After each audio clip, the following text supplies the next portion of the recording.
Experts say we all have the potential to develop mental health problems no matter how old we are, whether we are male or female, rich or poor, or which ethnic group we belong to. My name is Rachel Zain, and I've been suffering with depression for the last 3-4 years, but I feel like I've been suffering since the age of 16. Approximately 1 in 4 people in the UK will experience a mental health problem each year. I'm Neelan Mayani. I'm 23 and I've been battling with depression for about 6 years or so. Everyone has ups and downs. Sometimes you might feel a bit down, but there are times when you may feel a long-lasting low mood that affects your ability to think and feel. Depression is one of the most common mental health issues. Nobody really ever thinks it's going to happen to them, and when it does, it's hard to make sense of what's really going on. Mental health is basically the balance amongst the mind, the body, the spirit, your financial issues, your social issues, your family issues. So it's all about creating that balance. When it comes to mental illnesses, it's about when your mental health is not balanced, when it's not taken care of, when you're overwhelmed by stress, when you're triggered by something from your past, unresolved issues, or it could be a genetic imbalance or a genetic factor that could be triggered on later on in life. Depression is feeling numb, but a lot of pain at the same time. Depression is a pulling feeling that pulls you into a feeling of sorrow and regret and whatever negative feeling you can think of, to be honest. Feeling like as if you're mourning someone's death constantly. That's how it felt like to me. And where you feel lifeless and that life's not worth living. It's completely unrooted as well. A lot of the time it's not because there's anything wrong with your life, but because you perceive things in a wrong way and you detach yourself from reality. Even though you might have people around you, but within yourself you feel like nothing's good enough. Just like you have a physical illness, you would have a mental illness. So if you catch a cold, break your leg, you deal with that. We all take care of that. We go to the doctor, you get a diagnosis, a prescription for a treatment, medication, and so forth. And so with mental illness, it's the same concept. If you don't take care of your health properly or any of these factors take place, then it becomes an actual illness.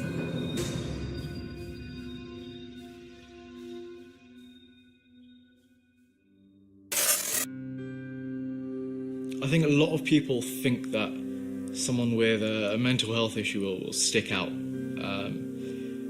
That if you spoke to them, it would be obvious that they had a mental health issue, but that's often very rarely the case. Most of the time, you can only identify it in small aspects of their personality, which would, have quite a big impact on their lives.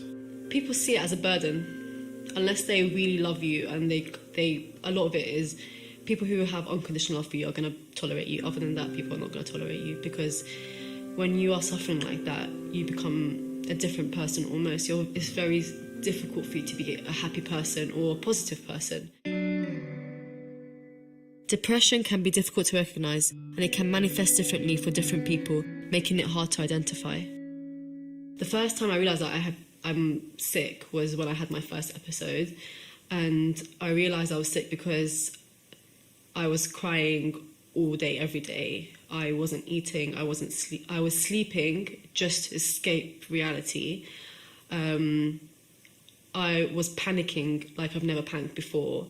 I probably only accepted something was quite wrong when I was maybe 18 or 19. But to be honest, I throughout my life I always felt like I was quite different. I always felt like I was heading down this road, which I was going to have to go down at some point in my life. I felt like there was this thing pulling me down this certain road. I was in a lot of physical pain. I mean, people associate mental health with mental, emotional suffering, but it's also a physical pain, because you can feel a pain in your chest that, that's how I felt, like a pain in my chest that I couldn't kind of get rid of.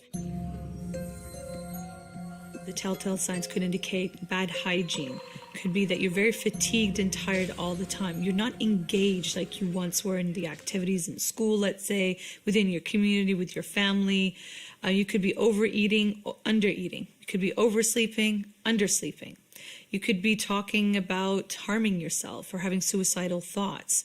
And so this varies from person to person, but usually there is a time frame. So if it's more than 2 to 3 weeks or to a month, then we would be concerned, especially when people are not, at their full potential as they usually are. There are a wide range of causes when it comes to mental health. It could be genetics or a stressful life event. So all within 1 year of my life, when I was about 13,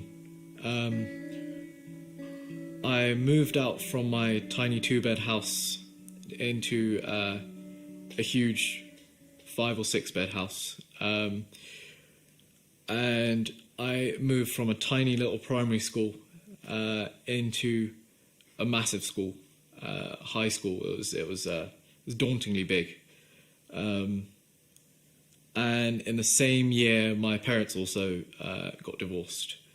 So all of those on top of each other made me feel, it unsettled me. It knocked me off my balance, really. Different causes can combine, which make you feel worse and in turn trigger depression. It was writing my dissertation for my master's which triggered my first episode, because it was an overwhelming amount of pressure, and I put an insane amount of pressure to finish it and to get a good mark, because I really wanted to, make myself proud and complete my master's ultimately. Anything that really disrupts or uproots your life can really trigger it.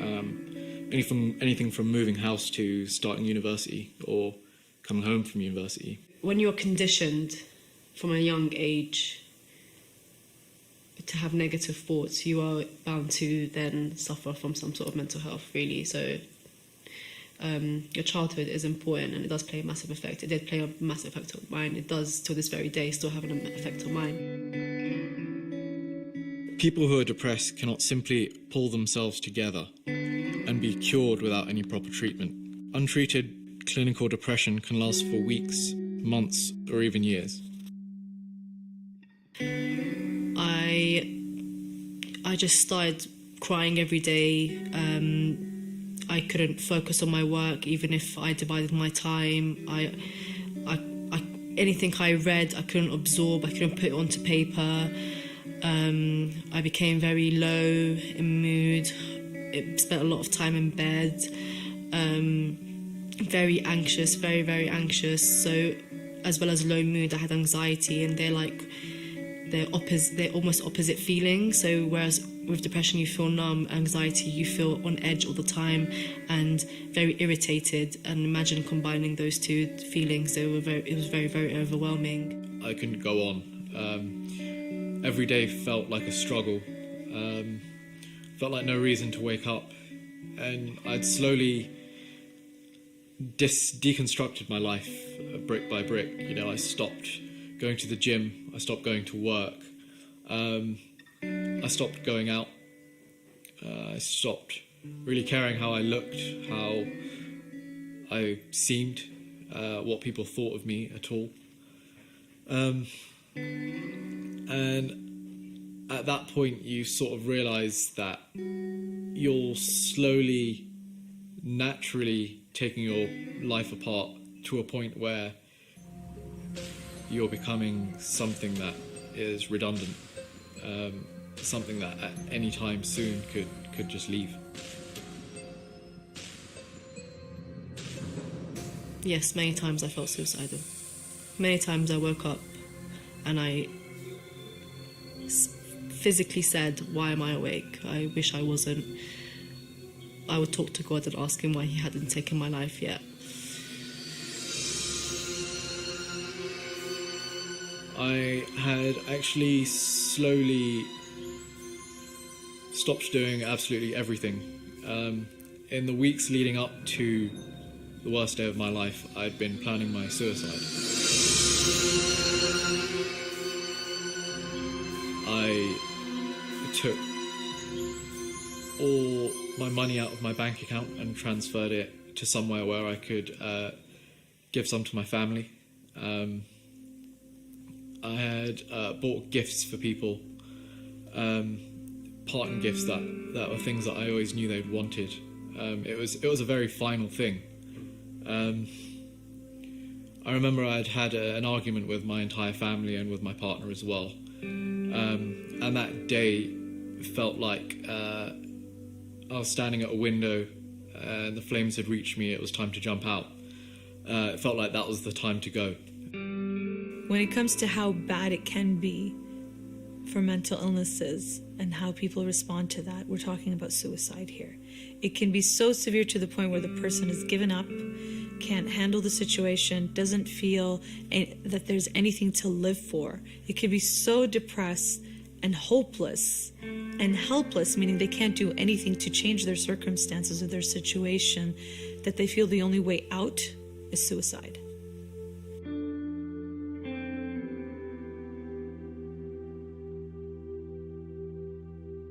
Suicide is a permanent solution to a temporary problem. That's something that's really important to understand. When we're going through problems, they seem like they're lasting eternity. But in reality, if you look at your lifespan, it's only a short period of time. Maybe it's a few weeks, maybe it's a few years, but it's not your entire life. So suicide should never be an option. Unfortunately, with some people, it becomes a solution because they've fallen very far in themselves, and at that point the only thing they're listening to is the whispers of shaitan. The worst episode I had was when I was 21, so the end of 2015, December 2015. I tried to kill myself with an overdose. I took about 40 sleeping pills. The worst of it was probably the worst feelings I've ever felt in my entire life. Somehow I managed to survive. And in the run-up to it, I sort of felt like it was something pulling me out of existence. According to the annual suicide statistics report published by the Samaritans, the highest suicide rate in the UK was for men aged 40 to 44. Men are more closeted with their emotions, and they keep everything far more hidden inside than a lady does. Ladies they find it, in my experience, easier to speak about their emotional situation, so they are more likely to speak about it. But then for men, if you're speaking on one of these phone lines, then you're more likely to be open because the person doesn't know you. There's that embarrassment isn't there of being a man and talking about your emotions. A lot of men have the idea of just getting on with it, not stopping for anything unless it's a physical ailment. Even so, it's difficult for a lot of men. I can imagine to say actually I'm not feeling right mentally. How can a man say to another man, or he's at work, how can a man go and say to his boss, I actually don't feel good today, I just feel like going home and crying for an hour. People that don't understand what depression is feel repelled by me speaking about mental health. A lot of people don't consider depression an actual illness. They consider it as either you being lazy or uninspired, or that you don't care. No one will get with you if you are depressed.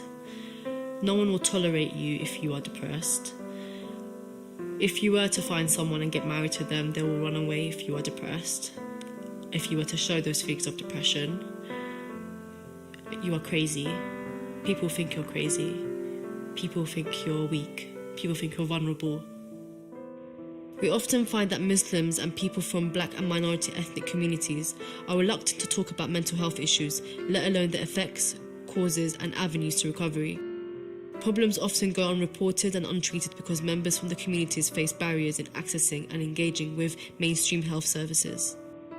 The taboos and misconceptions that people have around mental health, especially within diverse ethnic and Muslim communities, is because of the lack of knowledge and fear as to what mental health is.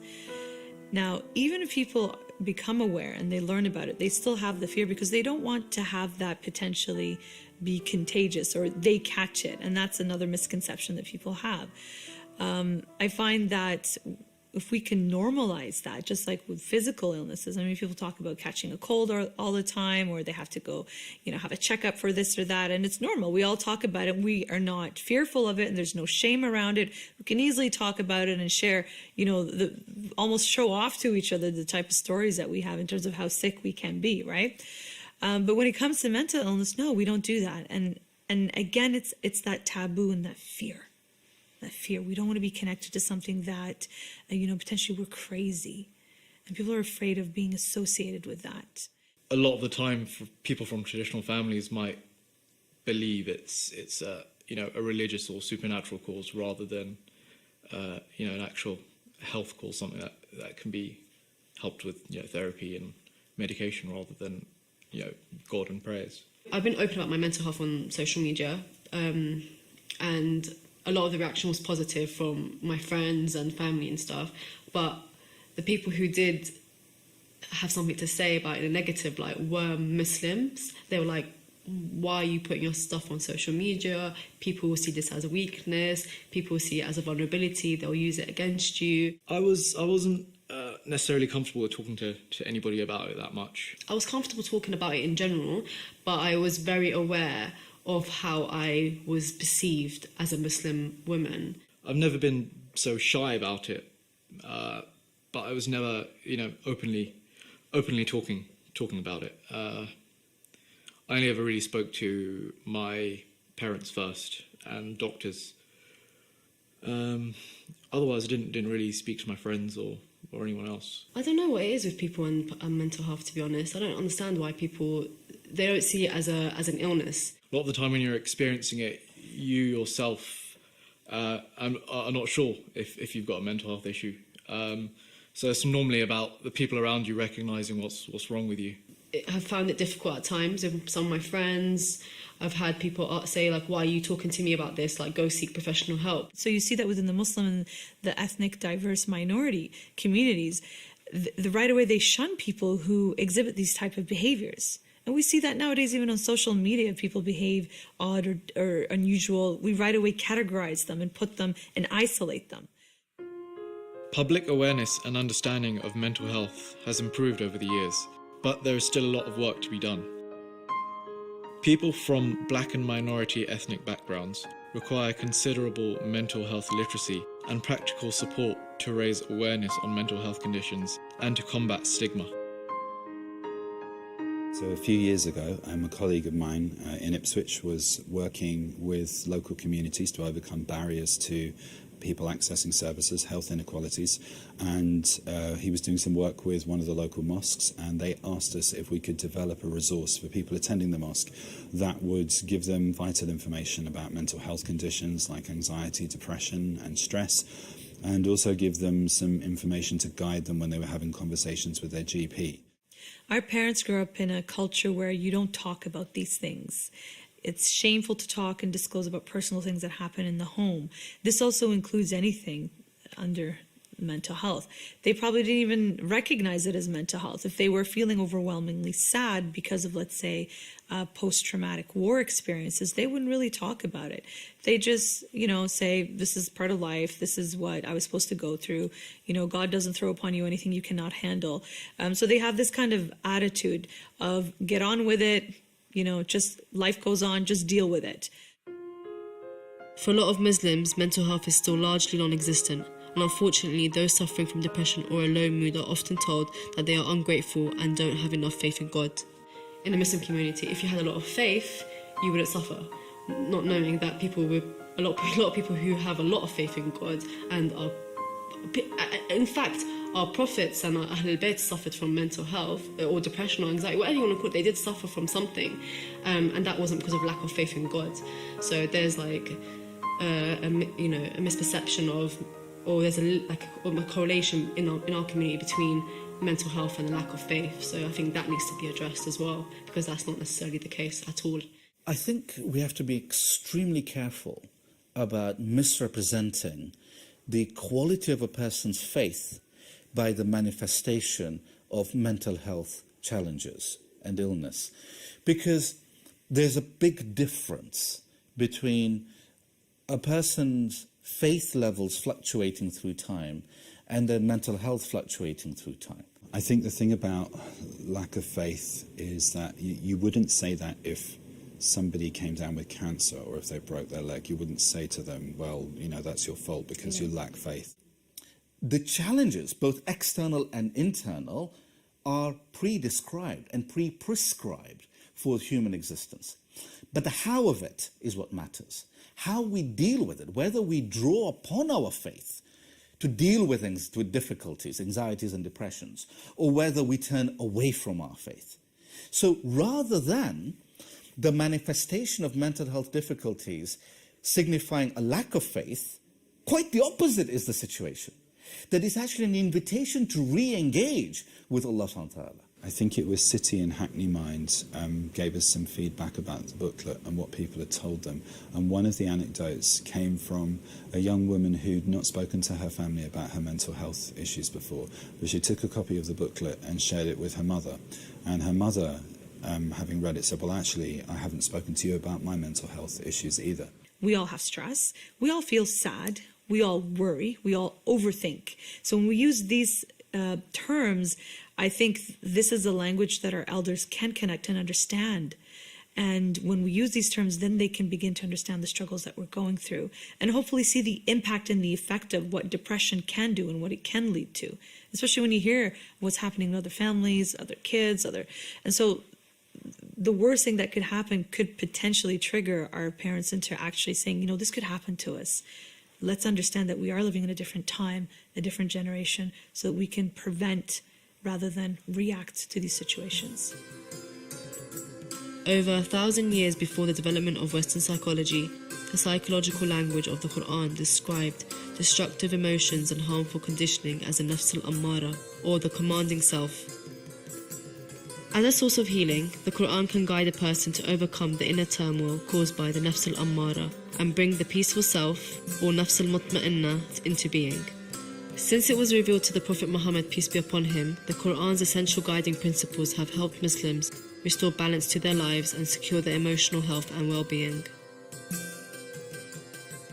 The fact that the Quran teaches us about what to do when we have difficulty and how to regain equilibrium, we learn about the importance of not only recognizing mental health challenges, but how to address them. The Quran describes three parts of the nafs, or the self: the lawama, the ammara, and the mutma'inna. So the peaceful self, the part of the self that is struggling, and the part of the self that is always getting you to do the bad things, so to speak. So this is very psychologically based, and we have this in modern psychology, and amazingly enough, it was there 1,400 years ago. And these are just small examples that we do have in the Quran. There's so much more. You just need to read and really connect it to modern psychology to make the connection, understand that, yeah, it does exist. To my mind, when you speak of psychology from the Islamic tradition, the expression of our emotions and not bottling them up and not denying them is a great part of our tradition. The danger is that we dress cultural values in religious garb to give them a credibility they should never have. Indeed, they can be counter to the Islamic teachings. There isn't really a widespread knowledge of traditional approaches to addressing mental health within the Islamic world or within Islamic civilizations. So it might be that they don't know that there are quotations in the Quran and Hadith which encourage people to support others with their mental health. They may not be aware that there was special dispensation given to people suffering with psychotic illness, for example, during the Islamic Golden Age, where people would have been accorded the title Majnun, meaning holy fool, and it was thought that they'd been touched, blessed with insights that it was impossible to communicate in everyday language. They may not know that historically there were mental health hospitals in parts of the world like Fez and in Baghdad and Damascus, where there were quite advanced, there was certainly an advanced Islamic psychology and an approach to addressing mental health. And some of that knowledge isn't currently operative, even if the indications that that's how people might think about it can be found in the Quran and the Hadith. When you look at Islamic history, when you look at the Quran, you see examples of how eminent people, prophets, who have a spiritual status beyond debate, have experienced and managed their mental challenges. Let me give you one example. There are many, but if we look at Surah Maryam, the chapter of the Holy Quran on Mary, and how it begins with Zakaria alayhi salam, with the Prophet Zakaria, with his anxiety about having a child. And he talks about in the early verses that he is anxious and worried about what will happen after him. Yet when he looks around him, both he and his wife are elderly. But he manages his anxiety by the process of dua, of relationship. It is not by coincidence that the opening of the surah talks about that this discussion about Zakaria is when he opened his heart to an intimate conversation with his Lord. Modern life involves a daily bustle of noise, distraction, and information overload. Our senses are constantly stimulated from every direction, to the point that a simple moment of quiet stillness seems impossible for some of us. This continuous agitation hinders us from getting the most out of each moment, subtracting from the quality of our prayers and our ability to remember Allah. Paying attention to the present moment, to our thoughts and feelings, and to the world around us can improve our mental well-being. Some people call this awareness mindfulness.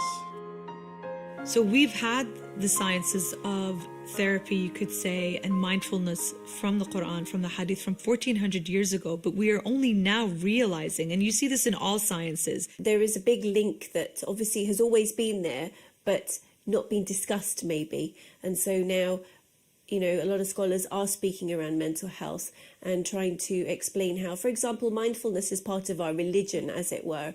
It's just we've never really considered it as that, and now we have a word, mindfulness. Yeah. So it's how we manage our own stress, how we manage our lives, how we look and reflect on ourselves and our needs and what we need, and as well as the needs of others around us. And that's all Islamic.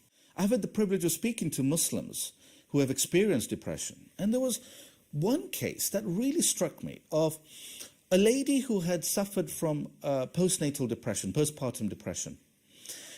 And one of the techniques that she had used was to reflect upon how the Holy Prophet, peace be upon him, had dealt with the passing away of Hazrat Ibrahim alayhi salam, and how the Ahlul Bayt alayhi salam did not sweep under the carpet the pain and of postpartum bereavement, where there was a miscarriage, or wider terms of depression, but rather they use that as a vehicle for dua. Mindfulness helps us reconnect our bodies to the sensations that they experience, waking up to the sights, sounds, smells, and tastes of the present moment. Mindfulness, that has existed also 1400 years ago, if not more, but from an Islamic perspective, we just need to take a look at how we are encouraged how to eat, right? Not to talk, focus on your food, and take it a step further. Modern mindfulness is just basically focusing at the task at hand, being aware of what you're doing, and just slowing down and breathing and focusing. Do we not do that when we pray? Do we not do that when we read our du'as and supplications, and just being able to focus on something to create that spirituality and being grounded? So the Ra'ad guides us very clearly, Allah bi dhikrillah tatma'in al-qulub. Now, what kind of dhikr does this mean? That by the remembrance of Allah, the hearts find tranquility. This draws us to a distinction between reciting a tasbih in a ritual way or reciting it in a mindful way. And the point about a mindful approach is that we have that presence of heart and mind. Mindfulness is a key aspect of the Islamic heritage. And in particular, when we look at the tasbih bi Fatima Zahra salamun alayha, we find that this simple practice has this three-part structure of Allahu Akbar, Alhamdulillah, Subhanallah, and it maps on really neatly to some of the approaches in modern science, in the mindfulness of science, in the scientific approach to mindfulness. For example, the 3-minute breathing space that is offered in MBCT, where you take 3 minutes out in the middle of your day to focus on your breathing. And the different stages of that 3-minute breathing space, I think, maps really well to the tasbih of Fatima alayhi salam. And the range of different forms of adhkar, of different forms of dhikr practices that we have, teaches us about the practice of disciplining the mind, but to do it with compassion. Seeking help from a general practitioner always seems daunting, but they are able to recommend talking therapies or medication for mental health and emotional well-being. Basically, the first step to getting counseling or psychological support is going to see your doctor. Like, a parent could notice that their child is not doing well, or a friend is noticing somebody is not their usual spunky, energetic, active, doing well in school, being interactive with their friends. They're not the same. So somebody could say, hey, maybe you should go, talk to your doctor. So the first part would be going to see your doctor. The doctor could potentially say, yes, you're exhibiting signs of depression, or, you've got high anxiety. So I'm going to refer you to a counselor, a specialist, a psychologist, a psychiatrist if it's a severe illness that could be dealing with psychosis, which is a break of the mind, or complicated personality disorders, or schizophrenia. These are psychiatric issues. So it'd be sent to a psychiatrist. So then from that point, they would go through the therapeutic process. Or sometimes medication can be enough to deal with the symptoms so that they can take care of their overall well-being, which is eating well, sleeping well, exercise, having some kind of routine, spirituality, and good friends and good influence around them. In some instances, talking therapies are the preferred course of action, which may mean speaking to a qualified counsellor or CBT practitioner, or attending a course designed to teach coping strategies, techniques, or ways of making changes. CBT, or cognitive behavioural therapy, addresses thinking patterns which may contribute towards the symptoms of emotional health issues. Cognitive behavior therapy is used for anxiety, for depression, for a range of different conditions. Yet when we look at some of the key drivers of cognitive behavior therapy, we find important correlates from the Islamic tradition. So firstly, with regard to the power of cognition and really metacognition, thinking about our thinking. The therapeutic process in itself could be a little bit more sophisticated, a little bit more time-consuming, because something that is taking you this long in your life to deal with, you can't just get over it this short. Like, it's going to take a little bit of time to work through that process. Now, when we talk about post-traumatic or just trauma type of work, it's not encouraged to keep talking about the issue, because what happens in the brain is that you're strengthening the pathways of the memory, which then trigger even more your symptoms to that memory, which could be fear, which could be panic, which could be being frozen.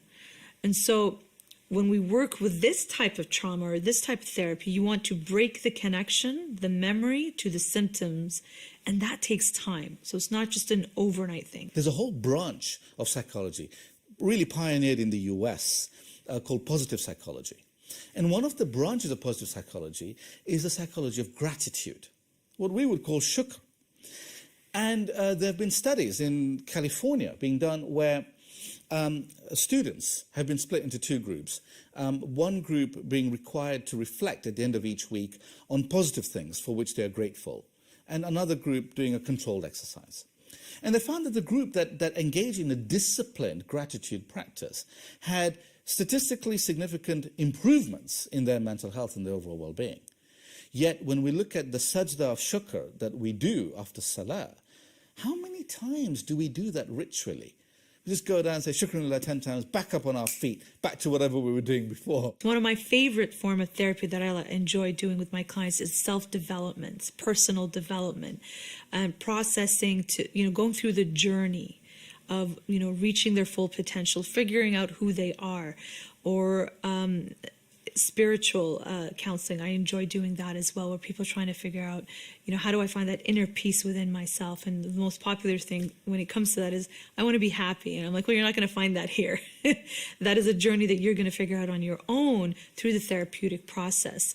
And of course, when we incorporate Islamic counseling principles, which involve God, divinity, in terms of our goal, submission to God, and incorporating that into the therapy, it can be quite impactful and influential in the person's journey into figuring out who they are and where they want to be and where they want to go.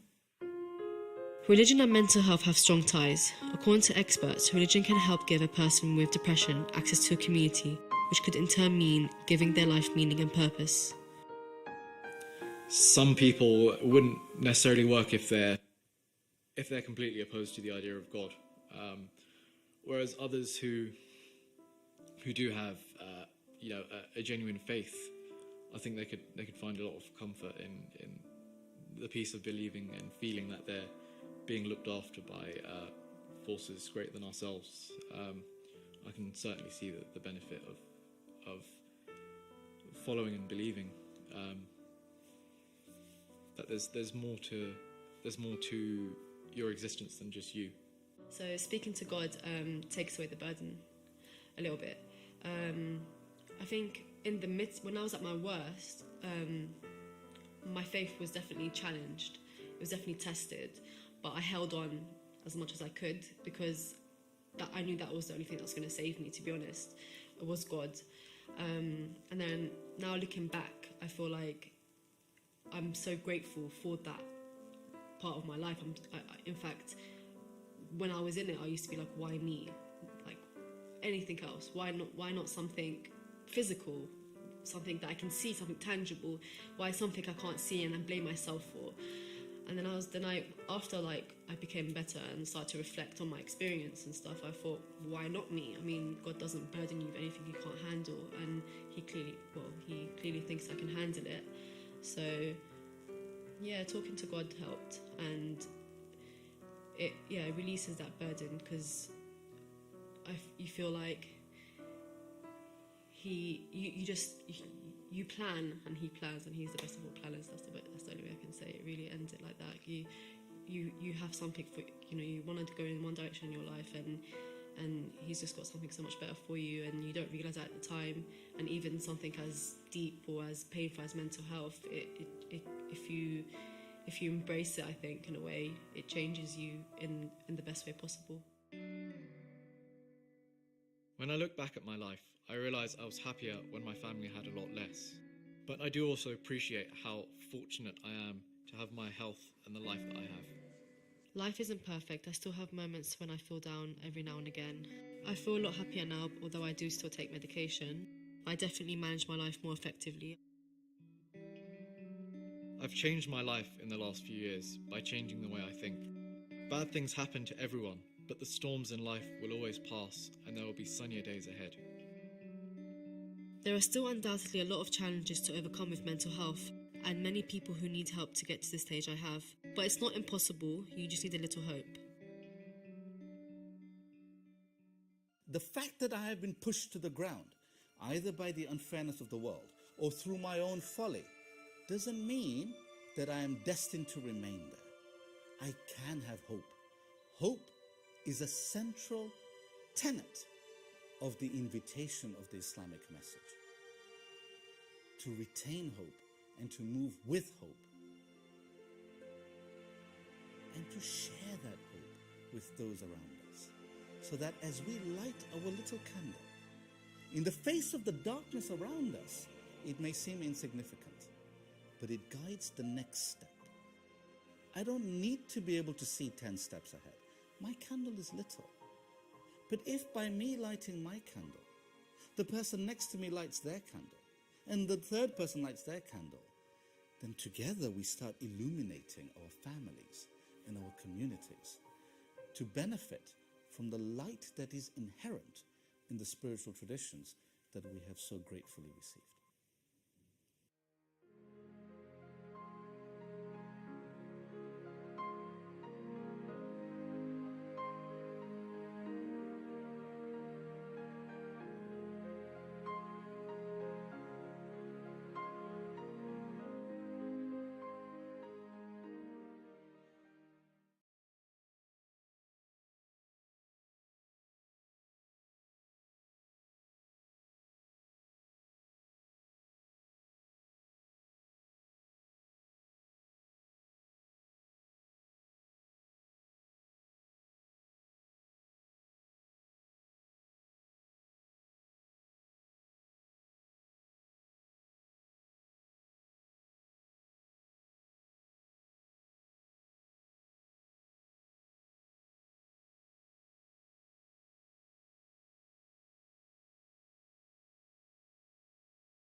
My name is Chris and I live in Australia.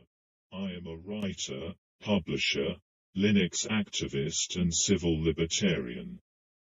I write lies and defamation. I stalk and harass innocent people. They call me Gimpy. I hide as E1. I am really creepy. I will now attempt to strike this video. Strike. Strike.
Are you a filmmaker or a content creator and looking for high quality music and sound effects for no additional fees? If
you.